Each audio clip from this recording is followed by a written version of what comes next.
बिस्मिल्लाहिर्रहमानिर्रहीम। जन्नत में घर चाहते हैं तो ये नफल पढ़ें।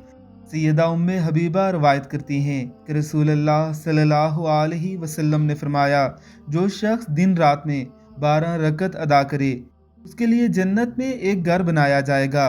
4 रकतें जोहर से पहले यानी जो रकतें सुन्नत हैं, 2 जोहर के बाद और 2 मगरब के बाद, 2 रकतें इशा के बाद और 2 रकतें फजर की नमाज से पहले जो नमाज है अव्वल रोज़ की। इनमें से अक्सर लोग इन्हें बेवकूफ़ जानकर छोड़ देते हैं और बस फ़र्ज़ पर ही किफ़ायत कर जाते हैं। फ़र्ज़ नमाजें भी इंतहाई ज़रूरी हैं, लेकिन इन नफली नमाज़ों के भी बड़े अजर हैं। इन 12 रकतों को पढ़ने वाले के लिए जन्नत में एक घर बनाया जाएगा, जिसकी ज़मानत आका अलैहिस्सलातु वस्सलाम ने इस हदीस मुबारका में दी है। अल्लाह रब्बुल इज़्ज़त की ज़ात हमें ये 12 रकतें पूरे जोशो खरोश से पढ़ने की तौफ़ीक अता फ़रमाए। आमीन सुम आमीन।